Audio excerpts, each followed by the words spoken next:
পুরো মধ্যপ্রাচ্য জুড়ে বাজছে তৃতীয় বিশ্বযুদ্ধের দামামা। আর এরই মধ্যেই আমাদের হাতে এসে পৌঁছেছে গুরুত্বপূর্ণ আন্তর্জাতিক সংবাদ। শুরুতেই শিরোনাম। সিরিয়ার সেনাবাহিনী ও সরকারের পক্ষে ইরানের শক্ত অবস্থান থাকবে বলে কড়া হুঁশিয়ারি পররাষ্ট্রমন্ত্রীর। পরেই জানাবো দুর্বলতা ঢাকতে নেতানিয়াহুর অপকৌশল, মার্কিন প্রভাব কমিয়ে ইরানের ভূমিকা। এদিকে ইউক্রেন যুদ্ধে রাশিয়ার আত্মরক্ষার অধিকারের কথা বলছে কিম। পরেই জানাবো ইরানের রক্ষণশীলরা কেন ইসরায়েল হিজবুল্লাহ অস্ত্রবিরতির বিপক্ষে। এবং সর্বশেষ জানাবো আরনা অব্যাহত ফরাসি সামরিক উপস্থিতিতে চাঁদের প্রতিক্রিয়া, বন্ধ হলো ফরাসি সামরিক ঘাঁটি। এতক্ষণ শুনছিলেন সংবাদ শিরোনাম, এবারে বিস্তারিত। তবে তার আগে প্রতিদিনের আপডেট আন্তর্জাতিক সংবাদ সবার আগে পেতে ভিডিওটিতে একটি লাইক দিয়ে চ্যানেলটি সাবস্ক্রাইব করার অনুরোধ রইল।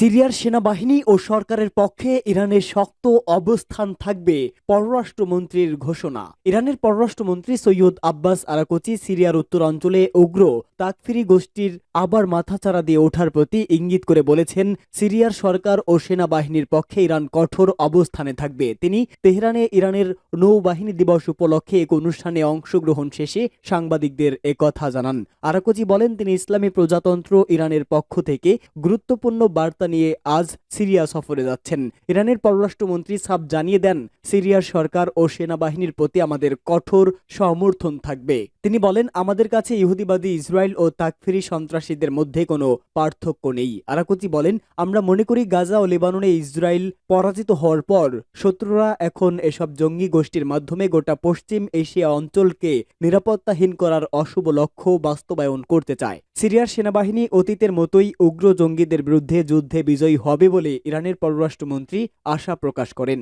যুদ্ধক্ষেত্রে ও কূটনীতি পরস্পরের পরিপূরক উল্লেখ করে আরাকচি বলেন, কূটনীতিকরা যুদ্ধক্ষেত্রের শক্তিগুলোর সঙ্গে সমান তালে সামনে এগিয়ে চলেন।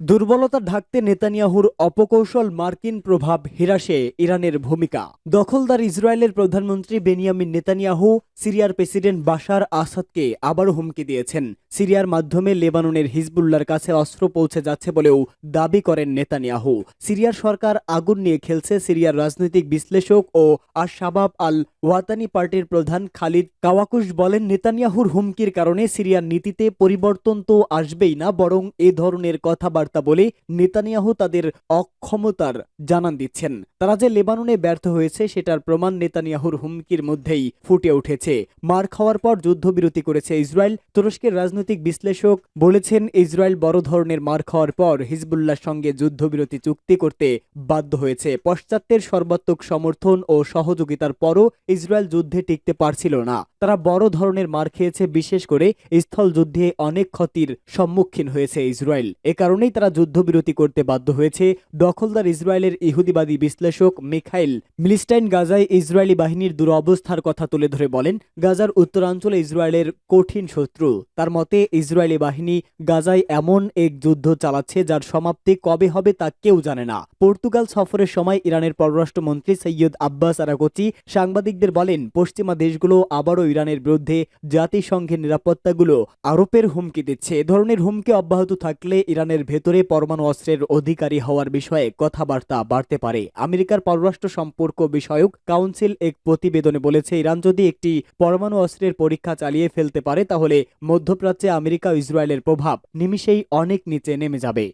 ইউক্রেন যুদ্ধে রাশিয়ার আত্মরক্ষার অধিকারের কথা বললেন কিম। উত্তর কোরিয়ার নেতা কিম জং উন বলেছে, ইউক্রেন যুদ্ধে মার্কিন যুক্তরাষ্ট্রের সরাসরি হুমকির হস্তক্ষেপের কারণে ইউক্রেন দূরপাল্লার অস্ত্র ব্যবহার করেছে। একই সঙ্গে তিনি দাবি করেছেন, রাশিয়ার জন্য এখন আত্মরক্ষার অধিকার রয়েছে এবং মস্কোকে শত্রুপক্ষকে কঠোরভাবে প্রতিশোধ নিতে হবে। রয়টার্সের এক প্রতিবেদন থেকে জানা যায়, রাশিয়ার প্রতিরক্ষামন্ত্রী আদ্রেই বেলোসোভের সঙ্গে বৈঠকে এই মন্তব্য করেন। রয়টার্স উত্তর কোরিয়ার রাষ্ট্রায়ত্ত বার্তা সংস্থা কেসি সিএনএর বরাত দিয়ে প্রতিবেদনে জানায়, রাশিয়ার প্রতিরক্ষা মন্ত্রীর সঙ্গে বৈঠকে কিম জং উন বলেন, যুক্তরাষ্ট্র এবং পশ্চিমা কিয়েভ সরকারকে তাদের দূরপাল্লার অস্ত্র ব্যবহার করে রাশিয়ার উপর আক্রমণ চালাতে বাধ্য করেছে। রাশিয়াকে এখন শত্রু শক্তির বিরুদ্ধে প্রতিশোধ নেওয়ার পদক্ষেপ নিতে হবে। কিম আরও বলেন, রাশিয়ার সার্বভৌমত্ব ও আঞ্চলিক অখণ্ডতা রক্ষায় রাশিয়ার প্রতি সর্বদা সমর্থন জানাবে উত্তর কোরিয়ার সরকার, সেনাবাহিনী এবং জনগণ। এদিকে পশ্চিমা দেশগুলো অভিযোগ করছে যে ইউক্রেন যুদ্ধে রাশিয়ার পক্ষে লড়াই করতে উত্তর কোরিয়া 10,000 সৈন্য রাশিয়ায় পাঠিয়েছে, যদিও কিম ও বেলোসোভের বৈঠকে এ নিয়ে কোনো আলোচনা হয়নি। এ বিষয়ে দক্ষিণ কোরিয়ার গোয়েন্দা সংস্থা জানায়, উত্তর কোরিয়ার পাঠানো সৈন্যরা বর্তমানে রাশিয়ার সম্মুখ সারিতে মোতায়েন রয়েছে এবং তারা রাশিয়ার বাহিনীর সঙ্গে যোগ দিয়ে ইউক্রেনীয় সেনাদের বিরুদ্ধে লড়াই করছে। সম্প্রতি ইউক্রেনকে যুক্তরাষ্ট্রের দেওয়া দূরপাল্লার ক্ষেপণাস্ত্র ব্যবহার করে রাশিয়ার ভেতরে হামলা চালিয়েছে। হামলার পর এর পাল্টা প্রতিক্রিয়ায় রাশিয়া ইউক্রেনের সামরিক ও শক্তি অবকাঠামো লক্ষ্য করে হামলা চালিয়েছে। বৈঠকে রাশিয়ার পররাষ্ট্রমন্ত্রী উত্তর কোরিয়ার প্রতিরক্ষা মন্ত্রী নো কোয়াং চোলকে বলেছেন, কিম ও পুতিনের চুক্তি উত্তর পূর্ব এশিয়ার শক্তি ভারসাম্য বজায় রাখতে সাহায্য করবে। ইরানের রক্ষণশীলরা কেন ইসরায়েল হিজবুল্লাহ অস্ত্রবিরতির বিপক্ষে? ইসরায়েলের প্রধানমন্ত্রী বেনিয়ামিন নেতানিয়াহু হিজবুল্লাহর সঙ্গে অস্ত্রবিরতি চুক্তিকে ইরানের বিরুদ্ধে কৌশলগত পদক্ষেপ হিসাবে বর্ণনা করেছেন। এই প্রেক্ষাপটে তেহরানের সম্ভাব্য সামরিক হুমকির আশঙ্কা বাড়ছে। এ নিয়ে ইরানের কিছু রক্ষণশীল নেতা উদ্বেগ প্রকাশ করেছেন যে উত্তর ইসরায়েলের লেবানন সীমান্তে উত্তেজনা কমানো ইরানের বিরুদ্ধে ইসরায়েলের অবস্থানকে আরও শক্তিশালী করতে পারে। ইরানি সরকারের ঘনিষ্ঠ একজন রক্ষণশীল বিশ্লেষক মিডল ইস্ট আইকে বলেছেন, যখন ইসরায়েলি সরকার ইরানকে লেবাননের অস্ত্রবিরতির মূল লক্ষ্য বলে ঘোষণা করে, তখন এটি স্পষ্ট যে আমাদের ইসরায়েলের মুখোমুখি হতেই হবে, তা আমরা চাই বা না চাই। ইসরায়েল এখন লেবানন সীমান্ত থেকে মনোযোগ সরিয়ে গাজার পরিস্থিতি সামাল দিতে এবং সম্ভবত ইরানের পারমাণবিক স্থাপনাগুলোর বিরুদ্ধে যুক্তরাষ্ট্রকে আরও আগ্রাসী পদক্ষেপ নিতে উৎসাহিত করতে পারে। গাজায় ইসরায়েলি হামলা শুরু হওয়ার পর হিজবুল্লাহ এবং তাদের আঞ্চলিক মিত্ররা একটা কৌশলগত জোট গড়ে হামাসকে সমর্থন জানায়, কিন্তু লেবাননে ব্যাপক যুদ্ধের কারণে গাজার সঙ্গে হিজবুল্লাহ ফ্রন্টের সংযোগ রক্ষা করা কঠিন হয়ে পড়ে। দক্ষিণ লেবাননে ইসরায়েলি বোমা হামলায় ৩,৯০০ জনেরও বেশি মানুষ নিহত হয়েছে এবং ১ মিলিয়নেরও বেশি মানুষ বাস্তুচ্যুত হয়েছে। ইরানের রক্ষণশীল পররাষ্ট্রনীতি বিশেষজ্ঞদের মতে এই অস্ত্রবিরতি চুক্তি ইসরায়েলকে একটি সাময়িক স্বস্তি দিয়েছে, যা তাকে অন্যান্য ক্ষেত্রে আরও আগ্রাসীভাবে কাজ করার সুযোগ দিয়েছে, যা আঞ্চলিক উত্তেজনা আরও বাড়ানোর ইঙ্গিত দেয়। আর না অব্যাহত ফরাসি সামরিক উপস্থিতিতে চাঁদের প্রতিক্রিয়া বন্ধ হল ফরাসি সামরিক ঘাঁটি। চাঁদ সরকার ঘোষণা করেছে যে তারা ফ্রান্সের সাথে সামরিক সহযোগিতা চুক্তি বাতিল করেছে এবং ফরাসি বাহিনীকে চাঁদ ছেড়ে যেতে বলেছে। চাঁদের পররাষ্ট্রমন্ত্রী আব্দুর রহমান গোলামুল্লাহ সামাজিক নেটওয়ার্কে এক বিবৃতিতে লিখেছেন, চাঁদ প্রজাতন্ত্র ফ্রান্সের সাথে সামরিক সহযোগিতা চুক্তি বাতিল করার সিদ্ধান্ত নিয়েছে।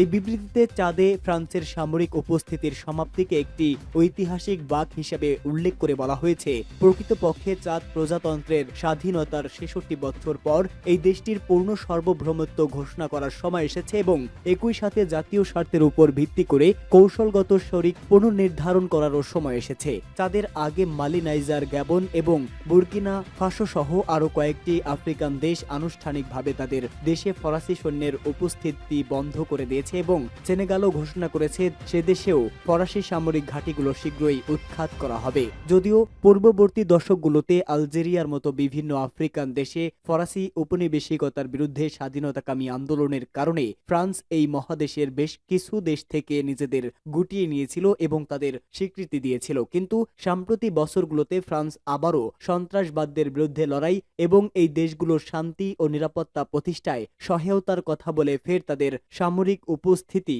বজায় রাখে। সাম্প্রতি বছরগুলোতে মালি, নাইজার, চাঁদ এবং অন্যান্য আফ্রিকান দেশে সন্ত্রাসী গোষ্ঠীগুলোর বিরুদ্ধে লড়াইয়ের অজুহাতে কয়েকশো ফরাসি সৈন্য মোতায়েন করা হয়েছিল, কিন্তু ফরাসিদের কাজকর্মের বিষয়ে আফ্রিকান দেশগুলো সন্তুষ্ট ছিল না। আফ্রিকান দেশগুলো মনে করে ফরাসি সামরিক বাহিনীর মূল উদ্দেশ্য আসলে চরমপন্থী গোষ্ঠীগুলোকে সমর্থন দেওয়া এবং আফ্রিকায় প্যারিসের ঘাঁটি টিকিয়ে রাখা।